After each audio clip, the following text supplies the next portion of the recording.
Boa noite a todos. Queria começar por agradecer o convite do CADPP para vir intervir neste evento. Saúdo os outros membros da mesa, saúdo todos os presentes e, como o tempo urge, vou direto ao assunto. Eu gostaria de começar por partilhar convosco algumas recordações, visto que isto é um país que come muito queijo e que muitas vezes perde a memória. O governo anterior, do engenheiro José Sócrates, aplicou em sucessivas doses aquilo que era verdadeiramente um programa da Troika, embora não formalmente, e depois soubemos recentemente, muito empurrado para isso pelo democrata e europeísta Dr. Mário Soares, que gritou com ele para que finalmente se resolvesse, assinou o chamado Acordo da Troika. Depois, porque os partidos que estavam representados no Parlamento não se entendiam para resolver, para encontrarem soluções para o problema da dívida e do déficit, foram convocadas eleições, supostamente para que o povo escolhesse quais as soluções para o déficit e para a crise. E, todavia, mal essas eleições foram convocadas, se verificou que essas eleições eram uma fraude. E era uma dupla fraude. Por um lado, porque não havia soluções a definir, porque elas já estavam todas previamente definidas no acordo que, nas costas do povo, o engenheiro José Sócrates tinha assinado com a Troika. Por outro lado, essas eleições eram uma fraude, porque estavam todas preparadas para garantir que quem as ganhava era necessariamente e apenas um dos partidos políticos que desse garantias de aplicar o programa da Troika. Nessas eleições, recordam, não gosto de puxar os galões, mas recordam que houve uma força política que a elas concorreu que disse exatamente isto que eu acabei de referir e, sobre a dívida, defendeu uma palavra de ordem que lhe valeu o ter sido atacada sistematicamente do princípio ao fim. Essa força política foi o MRPP, de que tenho a honra de ser dirigente. E a palavra de ordem foi: não pagamos. O que nós dissemos nessa altura é que a única posição política consequente a adotar relativamente à dívida era não a pagar. Porque se tratava de uma dívida que não fora contraída pelo povo português, nem fora contraída em seu benefício, e nem sequer se sabia quanto se devia, a quem se devia e por que se devia. E por isso também defendemos a realização de uma auditoria independente à dívida, que obviamente foi imediatamente impedida, porque, como é evidente, os representantes do imperialismo em Portugal sabiam que quando o povo português soubesse a quem se devia, quando se devia e porquê é que se devia, não estariam mais dispostos a dar um tostão que fosse para o pagamento dessa dívida. Um ano depois, eu acho que era importante fazer-se o balanço do que é que se passou de então para cá. Porque os únicos que tiveram direito à palavra foram os partidos do Parlamento, que são os mesmos que estão lá ainda agora, quer seja no governo, quer seja na oposição. E este ano que decorreu, é um ano que permite verificar quem tinha afinal razão. Bom, eu acho que um segundo ponto que eu queria salientar, e que aliás já foi também salientado pelo professor André Udry, é esta tentativa de despolitização da crise. Isto é, a tentativa de nos fazer crer que as medidas de austeridade são respostas técnicas a imperativos de natureza financeira que caem um pouco do céu e que se impõem a todos nós como uma espécie de fatalidade do destino, quando essas medidas financeiras não passam da resposta política da classe dos exploradores contra os explorados. Terceiro ponto que me parece importante assinalar, e que está ligado a estes dois, é que nós estamos a viver uma época em que todos os dias há novas medidas, em que todos os dias há novidades, todas más, em que todos os dias há novos comentadores, aliás, não são novos, são sempre os mesmos, há novas caras dos comentadores do costume que aparecem todos os dias a anunciar ou a defender ataques aos trabalhadores, à classe operária e aos trabalhadores portugueses, e estes têm uma dificuldade bastante grande, porque não dispõem de um partido político, digamos, forte, coeso e capaz de responder em toda a dimensão a esta ofensiva, nem dispõem de um movimento sindical revolucionário e consequente.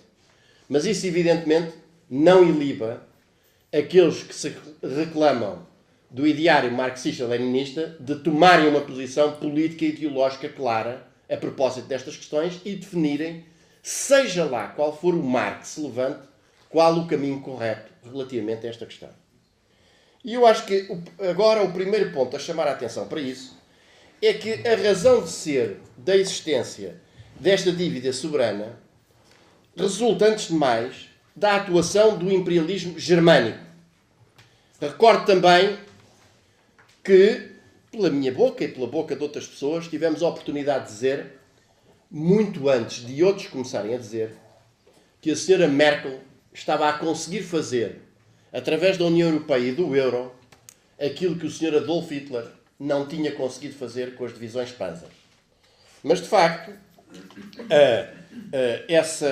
a dívida soberana resulta, dizia, da atuação, antes de mais, da atuação do imperialismo alemão para o domínio e controle da Europa, desde o Atlântico até aos Urais, e que tem uma arma essencial, que é o euro.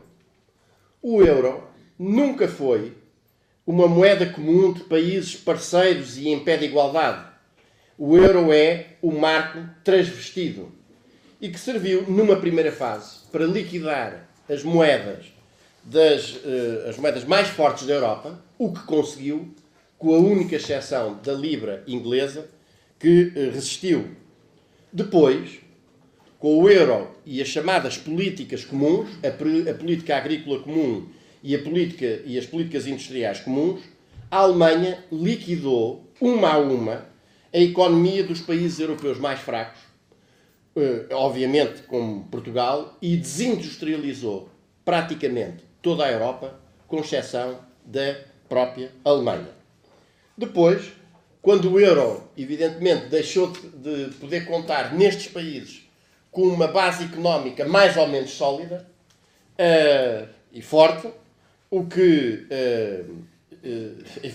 não podia deixar de acontecer foi que estes países da zona euro e os países da União Europeia em geral entraram em crise, o que conduziu a um aumento muito significativo dos déficits orçamentais e da dívida pública nos chamados países parceiros.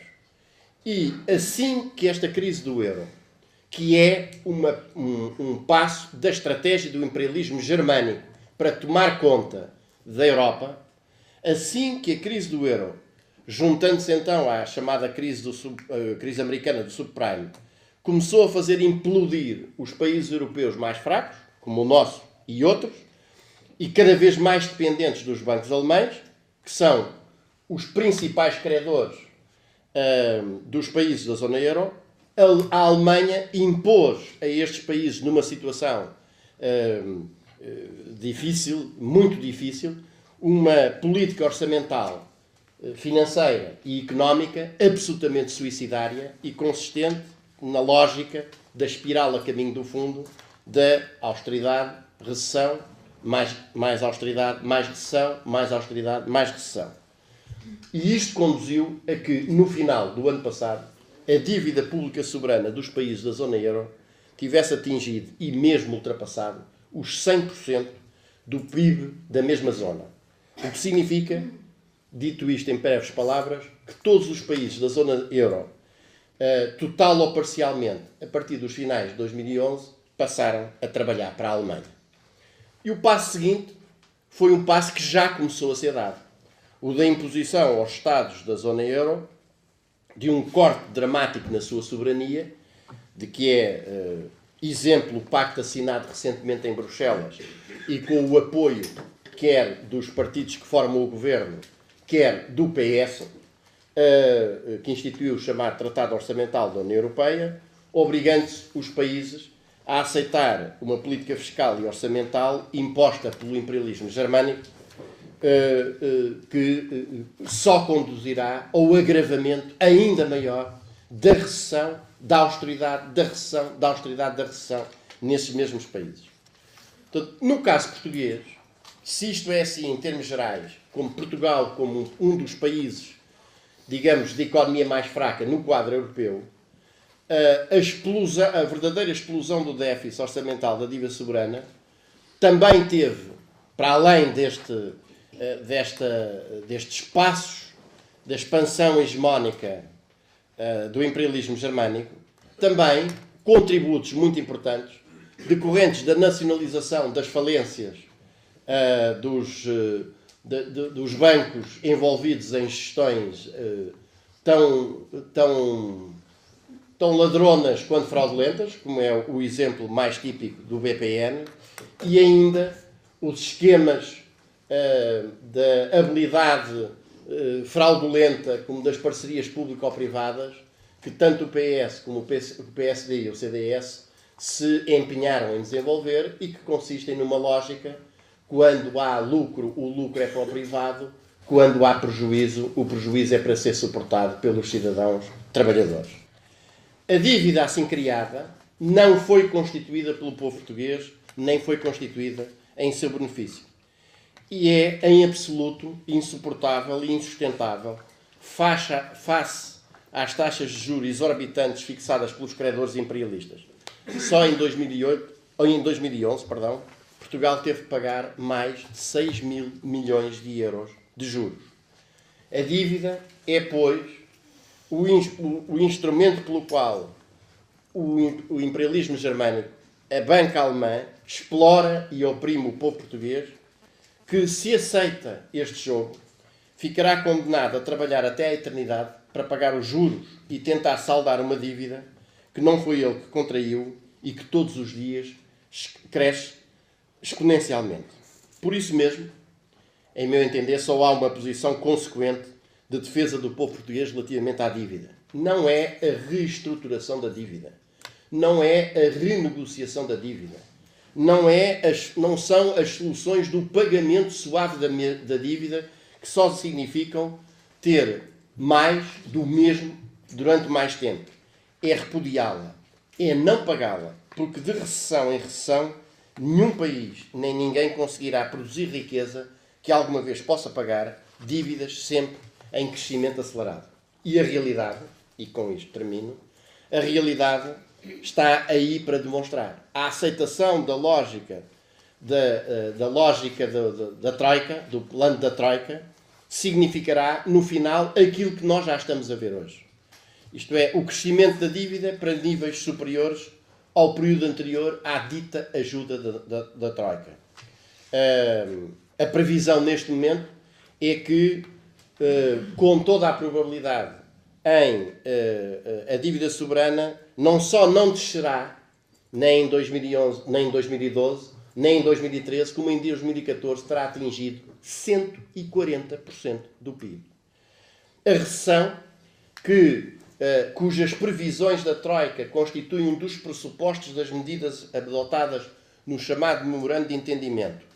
E faço aqui uma ligeira observação, agora de jurista. Os senhores já repararam que não há uma alma neste país que pare um segundo para discutir o que é isso do que se chama o Acordo da Troika?